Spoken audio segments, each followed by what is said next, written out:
Asna Arain. Friends of Stephen Victor Simcha Melech Ben Meir Lev Halevi. Friends of Marcy Kurtz in memory of her great niece Leah Bracha. Haran. Reuven, one of yours is gone now? Yes. Okay.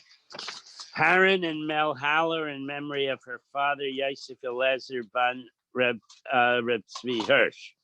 Susan and Reuven Zev Podolsky in memory of her mother, Chaya Bas Avram Doi. Oh, that's you. Yeah. Oh, good morning. Private, how are you, Private? There's nobody sitting, right? Erwin, what door do you come from? What? What door do you come from? Beats. The magic door here. Let's finish the Everyone dedication. comes- Gentlemen. That's the shoe.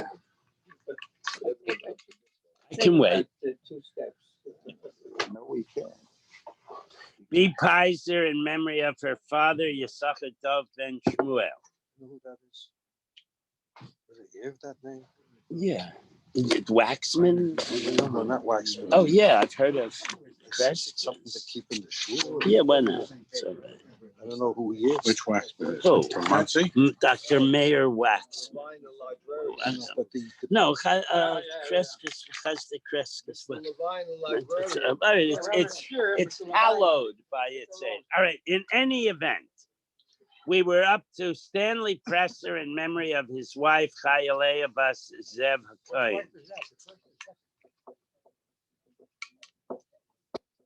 If you're going to be quiet, I can read. Otherwise, I won't. Come on, read. The children and grandchildren in honor of Vicky and Larry Fish and Rebecca Witansky, Lewis and Susan Witansky in memory of Rebecca's uncle and Lewis's brother. This is complicated. Pesa Ben Yosef, Week of Learning, Yossi and Sippy Peleg, memory of his mother, Sprinza Bas Akiva, Marcia and Gary Schrager in memory of her father, Shmuel Ben Meir. A day of learn. What's today's date? The 27th. 27th. That's it. All days. Okay. We at the bottom of K. Oh, you even make noise now? The dead people, okay, but now you're making noise? All right, the Mishnah commented with the very last line of Pei Omid Beis. The Mishnah commented, "Sris shechayles yivamto lo pasla." Since the Sris, according to Rabbi Akiva, lechatchila does not do yibum or chalitza, so it's meaningless, and therefore the widow of his deceased brother is able to marry somebody else, even though he does chalitza, even though if he were not a Sris, the chalitza would make her ineligible to marry somebody else.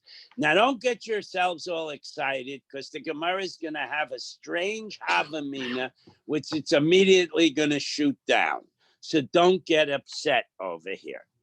But remember, it says if the Sris does chalitza, she's also to somebody else. So then the Gemara is going to say, but if he does yibum, she's not allowed to marry a Kohen. Then the Gemara is going to say, since he can't do yibum with her, if some Tom, Dick, or Harry has bia with her, she would not be usher to a Kohen.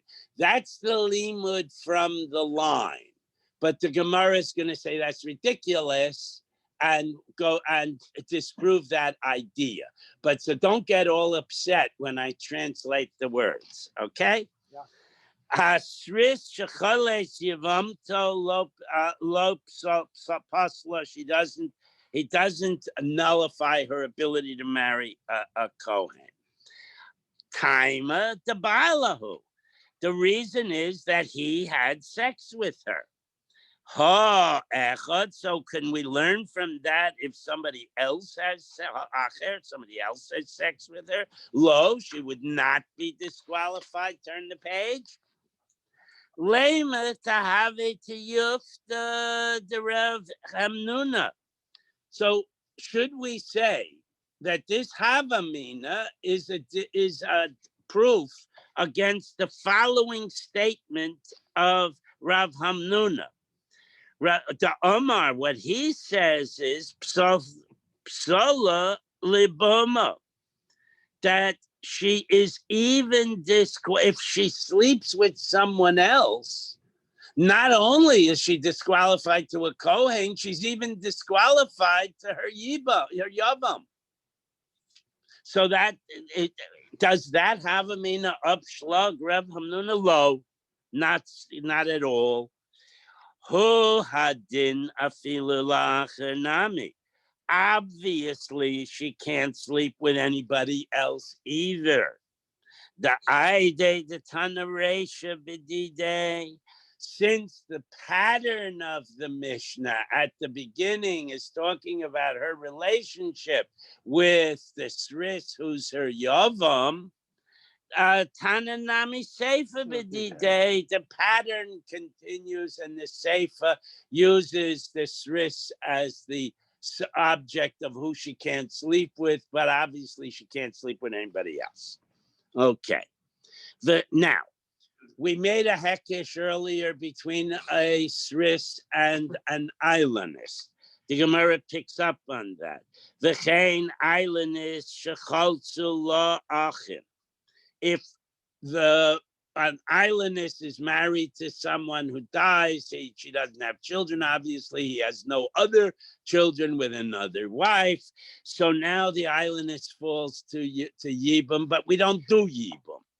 But if they did, if one of them did do chalitza with her, then even though she didn't have to, then she still is able to marry a Kohen according to the Tanakama, who, as long as that Kohen has another wife with kids, so he did Perur Avu with someone else. Time at the Balua. The problem with the islandess is if somebody actually, one of the brothers actually has sex with her. Hello, Baluha, if nobody did have sex with her, lo, she could theoretically be married to a Kohen according to this Tanakama. Come on. Who is the author of that idea that an islandess can marry a Kohen? The local Rebbe Yehuda, it's certainly not Rebbe Yehuda. Rebbe Yehuda, if it were Rebbe Yehuda, Amar, he says, Ailanis Zaine. All right, we've talked about this several times. The word Zona has the pejorative for a woman of ill repute. It also is a technical term relating to sexual relationships that should not occur. So a woman is raped, is labeled as Zona. That's the only word they had. According to Rabbi Yehuda, the purpose of intercourse, in addition to enjoying it and bonding with the woman, but the main purpose is having children. So if either partner cannot have children, Rabbi Yehuda labels that as nus. Okay, so obviously, if you say the islandess can marry a Kohen, it can't be Rabbi Yehuda. We do not paskin like Rabbi Yehuda, but it's something to keep in mind. Okay, now we're going to get involved with a Kohen who's a sris. Okay, and we're going to discuss his relationship with his wife. Now remember, a sris marrying a woman lechatchila really is not the best thing to do.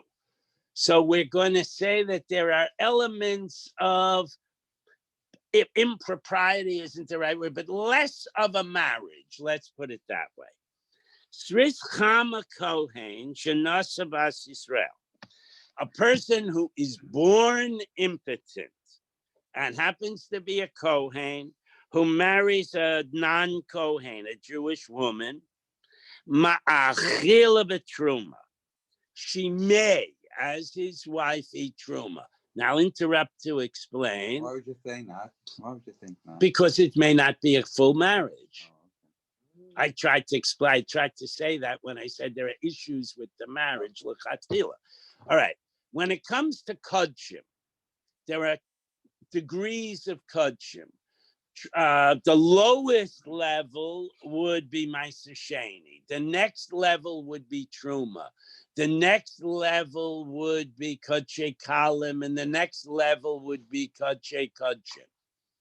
So what we're trying to do here is say, because of issues with the marriage of a Sris Kohen, what level of Kedusha is she entitled to eat in that marriage? Okay, so we'll Sris Chama Kohen, Shanasa Bas Yisroel, Ma'achila Betruma, she can eat Truma.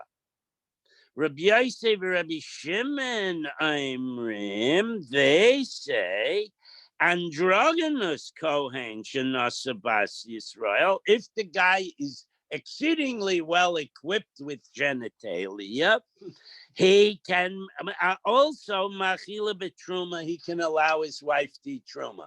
Now I'll point out the assumption here is someone with both male and female genitalia is considered a male. The extra equipment is superfluous because the Mishnah says he can at least be married, and it's good enough for her to eat truma.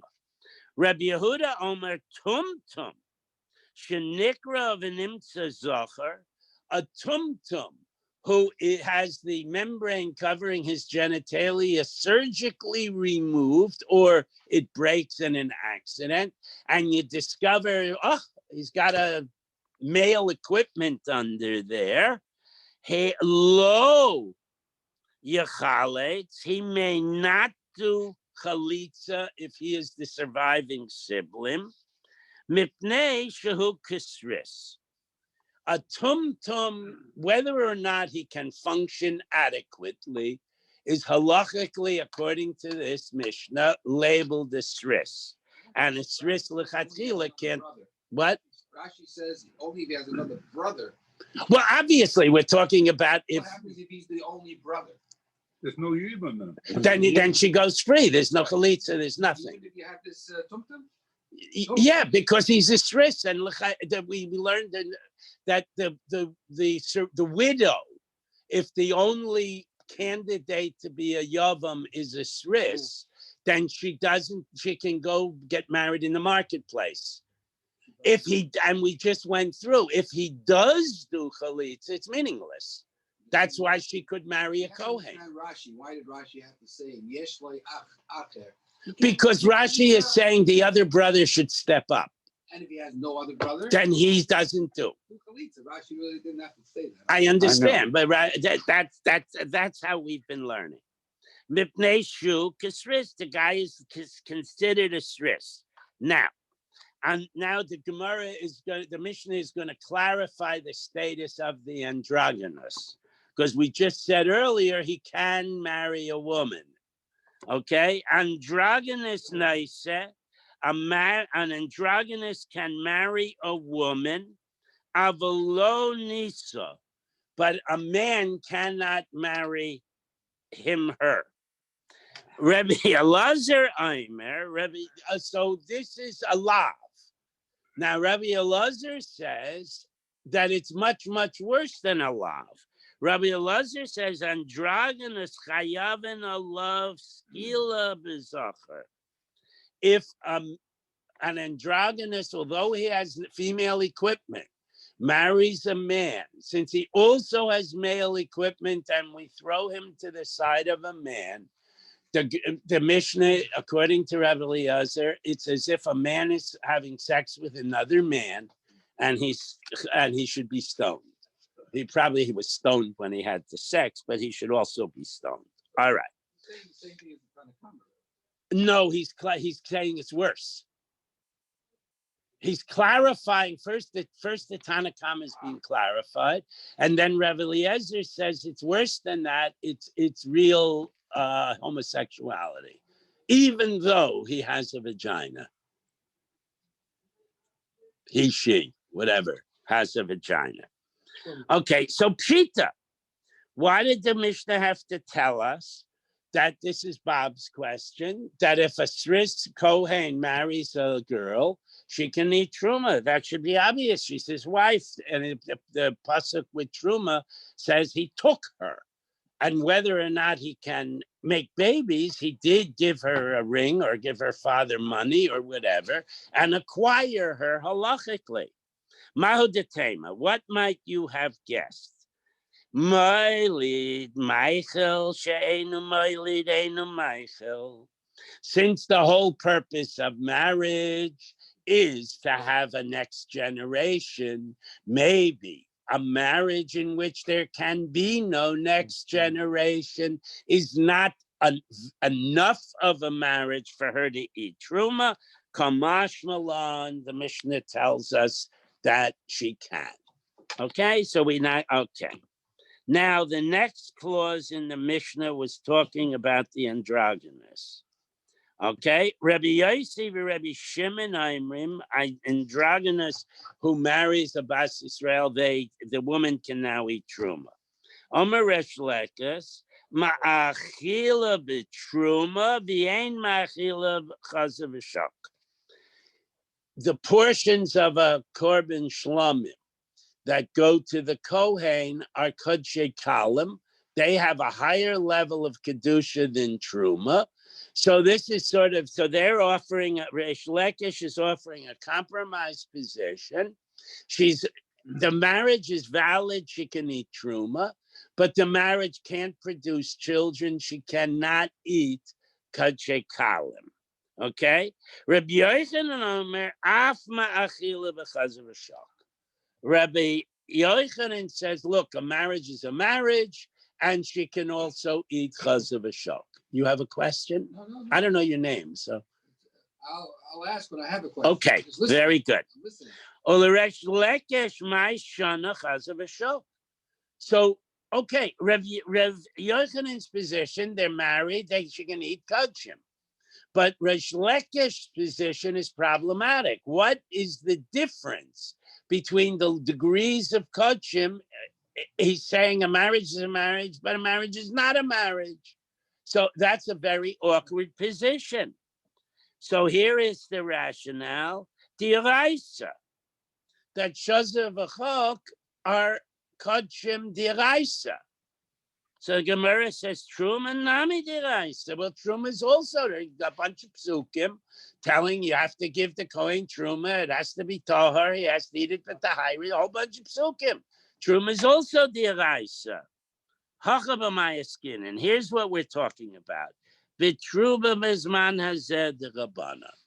At the time the Mishnahs were codified, there was no Beis Hamikdash. And the Gemara is now postulating that when there's a Beis Hamikdash, Truma is d'iraisa, just as Chazav v'shok were d'iraisa. Today, there's no Beis Hamikdash. There is no Chazav v'shok, so that's just an intellectual argument. But the Truma Bazman Hazeh is only midrabanan. So when the Rabbanan took away, said that the woman could eat Truma. So correct.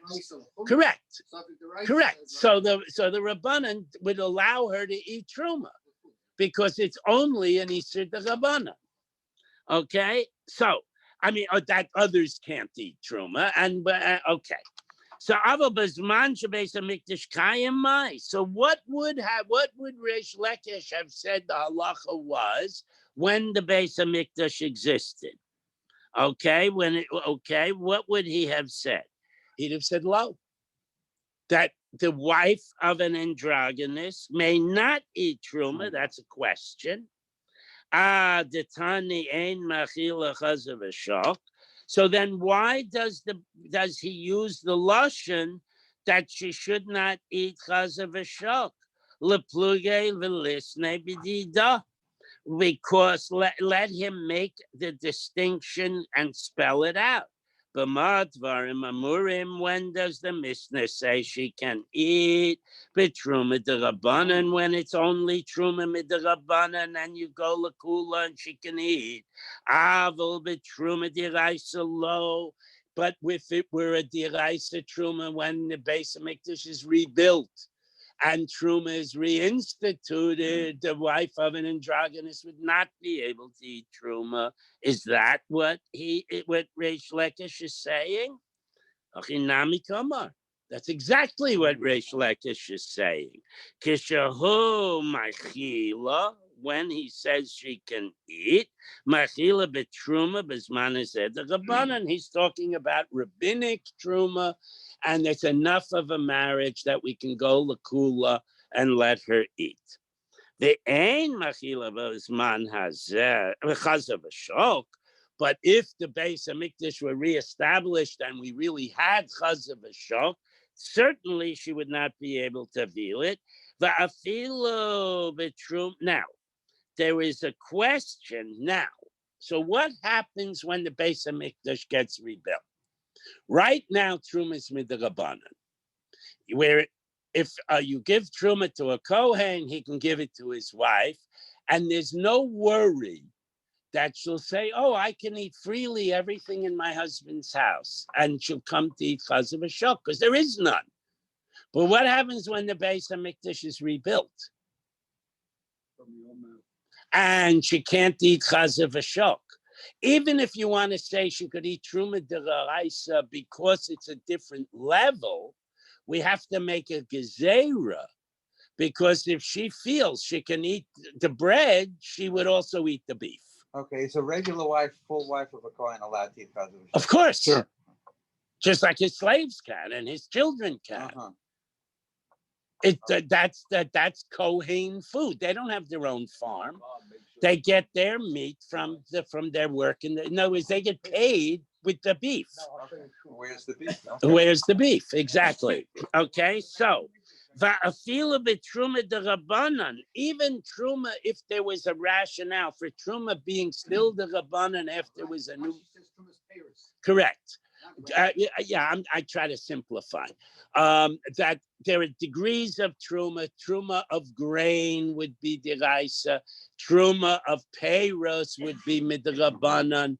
So we would not allow her to eat an apple that was gifted to the kohen, lest she eat the bread, and then lest she eat the beef.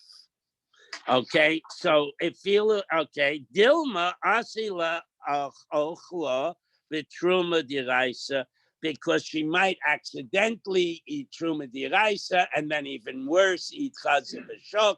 So they make a gezerah. Rabbi Yochanan says, just a minute. A marriage is a marriage. If we allow the androgynous to get married, and it's a woman, then a marriage is a marriage. Af ma'ichilas chazav v'shok, he would allow her to eat chazav v'shok. Yeah, I said that at the very beginning, that even though he has female genitalia, we favor the penis over the vagina. That's the way it works.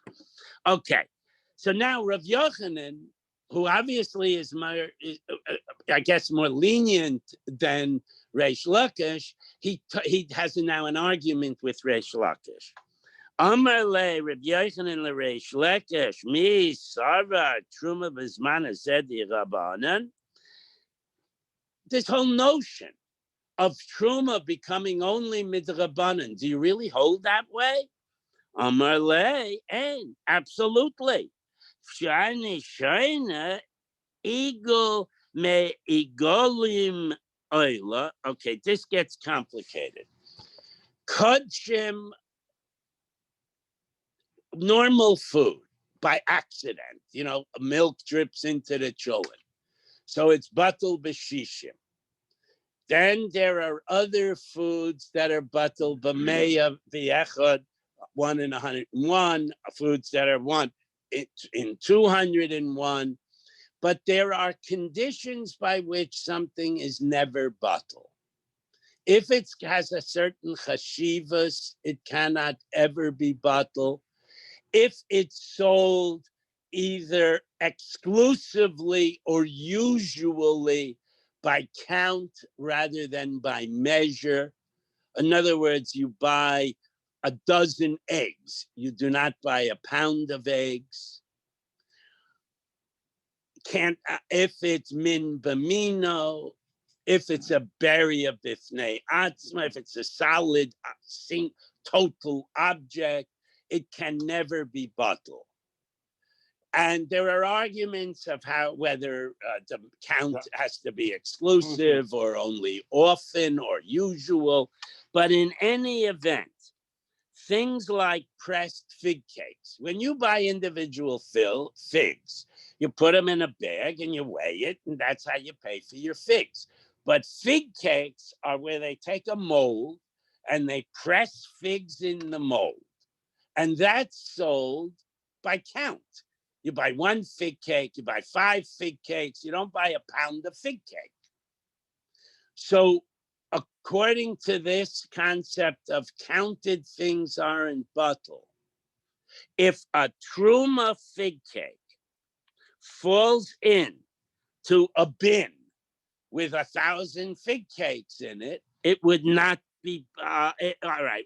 If the fig cake of truma falls into a bunch of fig cakes, according to Reish Lakish, it's bottled anyway. I understand. He's citing that it's bottled anyway. Okay? Now, if it were the Eraisa, then it could not be bottled. So the fact that it's Truma de Rabbanan and we go Lakula, he will have a number. I think it's 201, but I don't remember. What? 101. 101. Yeah, 101.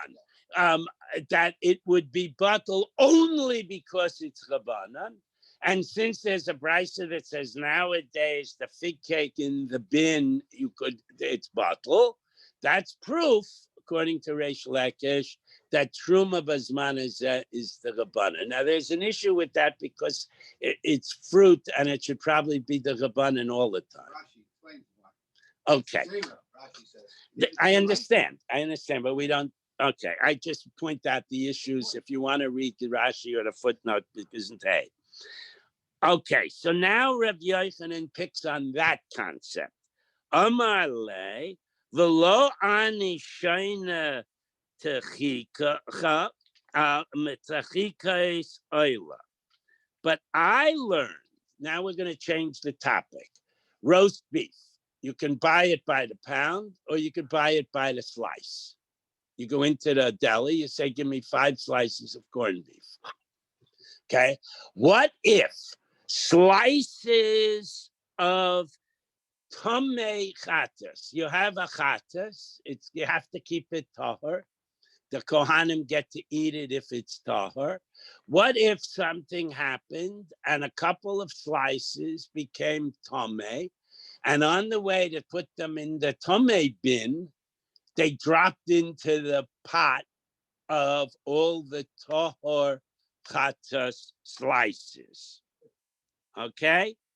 Now, this is obviously all deraisa, and we're not talking about fruit, and we're not talking about, here we're solid meat. It's kodshim, it's kodshim, it's kodshe kodshim, it's a chatas meat, and even there it becomes nullified in an adequate quantity. Okay? So that challenges your fig cake argument that it makes it only midrabanan. Mi savar kol shedarko limnais shaninu. Didn't we learn that if it's often or usually sold by count, that makes the individual slices chashuv, and whether it was kachim or chulin, individually sold objects are not bottled even in a million. So how do you explain this business with the slices of meat? So now we have to explain what they're talking about. Mahi, what are we talking about? The Tanan, we have a Mishnah. We don't learn that that sometimes es shedarklu. Well, that's going to be, the Gemara is going to make that argument in a minute. Always. It has to No, well, that's the argument they're going to have, S or call. Okay. No, we went es shedarklu. They sent you here to nudge me. I always nudge you. I'm the substitute, and I'm always nudging. Yeah, and I'm always nudging the Magid Shir. So they sent you here so I know what it feels like. Yeah, the Rabban Shalom sent you here for that purpose. Okay, so what's the actual Mishnah that Reish Lakish and Reb Yochanan are arguing about? The Tanan, a Mishnah says, Misha hoyulo chavile talton shall clay a keren. Okay, so now we're mixing two topics. Number one, things that are in bundles. You walk into Doris and you buy parsley or you buy dill. They take a handful of it and they put a rubber band around it and they put all the bundles in a bin. And when you go to the cash register, you buy 1 or 3 or 5 bundles of dill. So they're sold by count, not by weight or other measure, okay? Fenugreek is another herb that was sold by bundle. In addition, there's another issue. We know about Klea Karen. You know that if other foodstuffs are grown in a vineyard and there's not enough distance and there's adequate volume, that's an Isur D'Oraisa. So now, and it's Asur Bahana. So if you have fenugreek, which is A, sold by count, and B, Asur Bahana, dropped into a bin of kosher fenugreek. So now you have multiple issues. You have Isur Bahana, it's usually counted, so it's chashuv. And so then the whole thing, yidalku. You have to clean out the entire bin, however much fenugreek bundles are in there, and burn them all. Because it's not bottle, you don't know which one it is. It's Asur Bahana, you can't do anything but burn them all. Nisarvo ba'acheres. But if you only have these Asur fenugreek, you have to burn them. But what happens if they fall into a barrel full of other bundles of fenugreek? Turn the page. Kulan yidaklu. You have to burn the whole barrel. Okay? Divrei Rebbe Meir. That's Rebbe Meir's opinion. But what? But the Chachamim Imrim Yalu B'Echud Masayim. The Chachamim say that the economics of such a situation are troublesome. So we will make a chumrah. 1 in 60 is not good enough. 1 in 61. 1 in 101 is not good enough. But if there are 200 kosher fenugreek bundles and this additional Asur Bahana bundle falls in and gets mixed in, obviously it's right on top, you could take off the top 5, but it's mixed in, then we will say it is bottle in 1 in 201. Shahaya Rebbe Meir Aimer, and Rebbe Meir would argue, and now this is what the gentleman pointed out, Kol Shedarcho Limnos Mekadesh.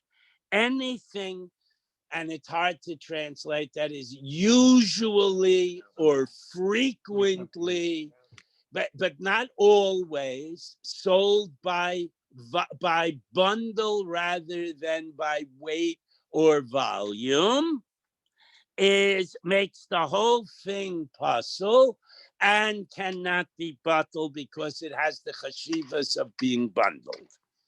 V'chachamim omrim ein mekadesh ela shisha dvarim bilvad. The rabbis make a list of only 6 foods that are always by bundle and never can be bottled. The Rabbi Akiva Omer Shiva, he adds one. Elohein, this is the list. A guze perech, nuts from a place called Perech. Rimone bodon, pomegranates that come from a place called Bodon. Chavios sistumos, sealed barrels of wine. If you have a barrel of Tomei Truma wine and you can't identify it in the warehouse, then the whole warehouse goes up in flame. Chilfe Terodin, stalks of beets. If you go into Doris, you'll see they sometimes sell just the bulbs, but they also sell a bundle where the beets have the greens still on them, and people eat beet greens, so they're sold by bundle. The kol kruv, cabbage stalks. I imagine that to be like Brussels sprouts that grow on a stalk. And the last Yevonis, Greek cucumbers. Rabbi Akiva Moisif, he adds Krakes shel balabayas, homemade bread, because homemade bread is more chashuv than white bread that, Wonder Bread that you buy in the supermarket, and it's never bottled. The size of them, they also are no two look identical. There are a lot of possible reasons. Okay, now what happens if you take this list? Some of them were fruit, the pomegranate. Some of them were vegetables, the beets. The bread is another. All right, they're in different categories. Now, Harayan Orla, those on the list where there are Orla restrictions, like the pomegranates, right? Or Laklaya Kerem, and the others, which are vegetables that would be subject to the restrictions of Klaya Keren. Okay, Rabbi Yochanan Sover, Estarcho Limnos Shaninu. He says that it's not kol, it's S. It has to always be sold by number. Unless you own a commercial bakery where you buy eggs by the pound, you buy 1,000 pounds of eggs. My wife never bought eggs except in one of those plastic or cardboard boxes, a dozen, 18. They're always sold in number. They're unlike jelly beans, where they take a scoop and put it in a bag and weigh it, or don't weigh it, whatever they get in the bag. So as if the object is always sold by number, then it's got the chashivas of never being bottled. Okay? V'reish lekesh sover kol shedachnu limnas shaninu. Things that are, again, usually or frequently or oftenly, I don't know what the mathematical dividing line is, but things that you normally buy by number, but you could buy by weight. Again, the corned beef in the deli, one lady comes in, says, give me a pound of corned beef, and the next lady on the line says, give me 6 slices of corned beef. Still weighed. What? It's still weighed. Still weighed. Yeah, but you don't ask for it, he's saying. No, but you're quantifying what you wish. How he determines what to charge you is another point. It's what you're asking for. Okay? What? It's so expensive, you don't want to ask for a pound. Well, it depends how many guests you have that Shabbos. No, like, you're taking oranges. Shah. Normally you buy oranges by the number. 3 oranges for $5, whatever. If you look at Publix, it goes by weight now. Okay, but again, I do not know a lady who takes 2 oranges and goes over to the public scale and then replaces one of them. So she buys 3 oranges. They want to sell it by weight. That's their business. But you're purchasing a quantity. So if sometimes you buy a whole bag of oranges because you want to make orange juice, or my wife buys a whole bag of mandarins when the grandchildren come. But usually she buys 4 mandarins so that I get to eat them during the week and they don't go bad before I eat them. So, okay, so that would be the difference. So now let's go back. And we introduce the slices of meat that dropped into the pot of tahor chatos meat. So now that we had this piece of background, we can go back and deal with that case, okay? My chatichos, what kinds of pieces are Rabbi Yochanan talking about?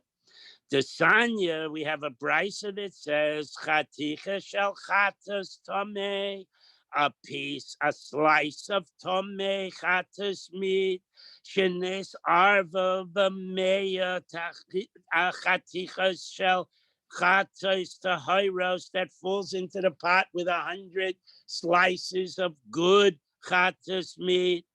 And in addition to that, we have another possibility of kachim, perusa shel lechem apanim tameya. A little chunk of the lechem apanim became tameh. And shenis arva b'meya perusa shel lechem apanim, and it drops into the bread basket where there are 100 chunks of the lechem apanim being ready to be doled out to the kahanim. La'ala, he says it does get nullified in 101. Okay, Rabbi Yehuda Aimer lo sa'ala, it can never be nullified afilu me'elef. Never can be nullified. So that was the brisa that Rabbi Yochanan and Rish Lakish were arguing about. Why did you say tala, not butter?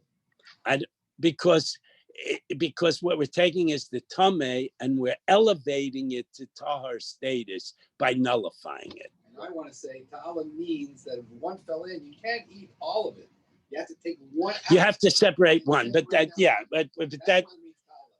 okay, you take one out. But I like my shot of turning tameh into tahar, that he poetically uses the word elevate. It just, we each have our derech. All right.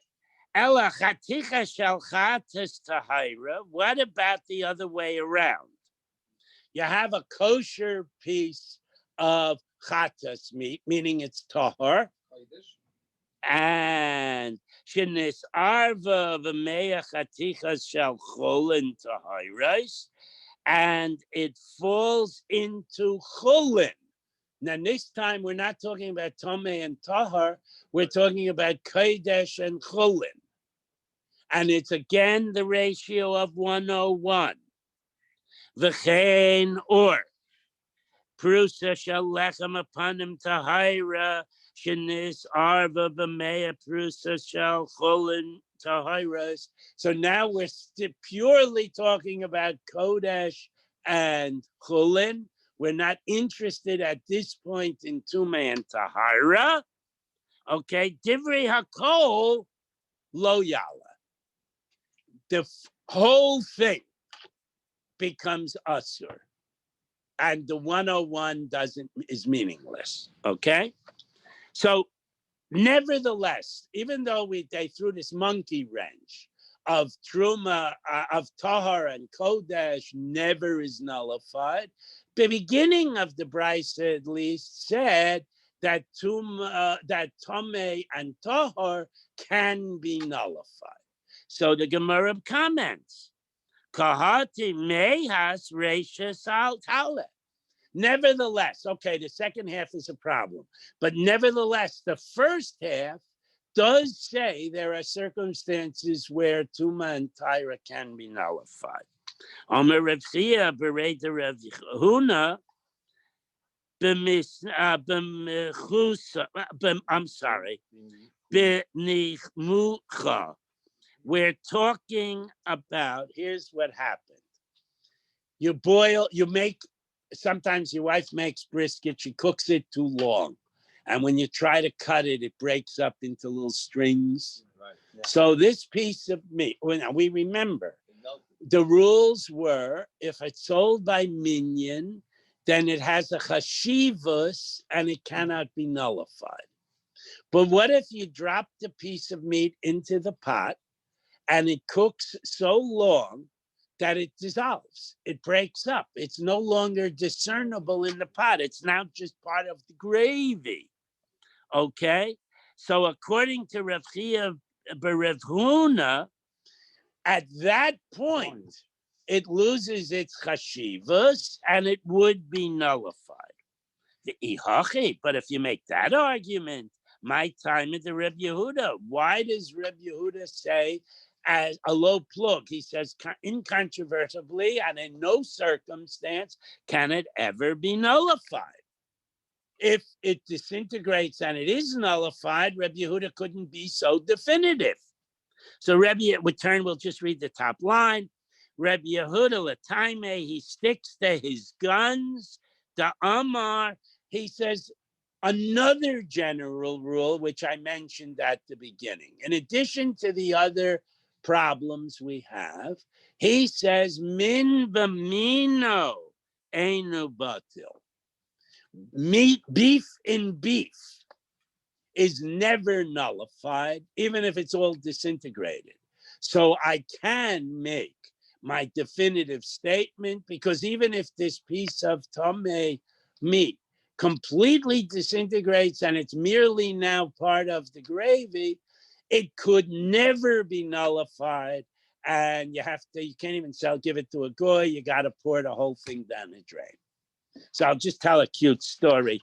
My wife did somebody a favor in business, and the guy wanted to thank her, and he sent us 12 bottles a case of 25-year-old Glenfiddich. That's worth about $1,400, maybe more.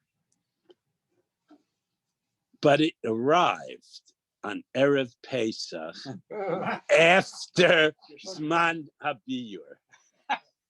And it's Asr Bahana. You can't do anything with it. I stood there crying as I poured all 12 bottles into the toilet. Why did you have to accept it? It's still the guy. It was a package that was delivered by UPS, and I brought it into the house. I was kind of. Yeah, if I left it on the stoop, somebody could have stolen it, but I mamish was kind of it by picking up the box. There was another time once in Baltimore, they put Cheerios in with the Sunday paper. Yeah. And it was Yom Tov, and everybody brought in their paper, and they were it was Pesach, obviously. Everybody was kind of. So the rabbi changed his whole sermon, how you have to put and it was first day of the end of Yom Tov. You have to put a cup over it or a box over it. You can't move it out of the hall anymore. And after Pesach, you have to burn it. Be wary of Greeks bearing gifts. Be wary, be wary of UPS on Yom Tov. You have a beef and he has the beef, you got to go to the Sanhedrin. Okay. No, that beef here meant meat, not argument. Who are you? Who am I? Yeah. You came to cause trouble. I understand, but who are you? No, I want to thank you. I appreciated your contribution. Say that, the Rashi says with the tires, why it's Leitala. Rashi explains why Leitala, because you could sell it to a kohen. Right. It's not Why a kohen could eat the whole thing. So Rashi asked the kasha by but it becomes the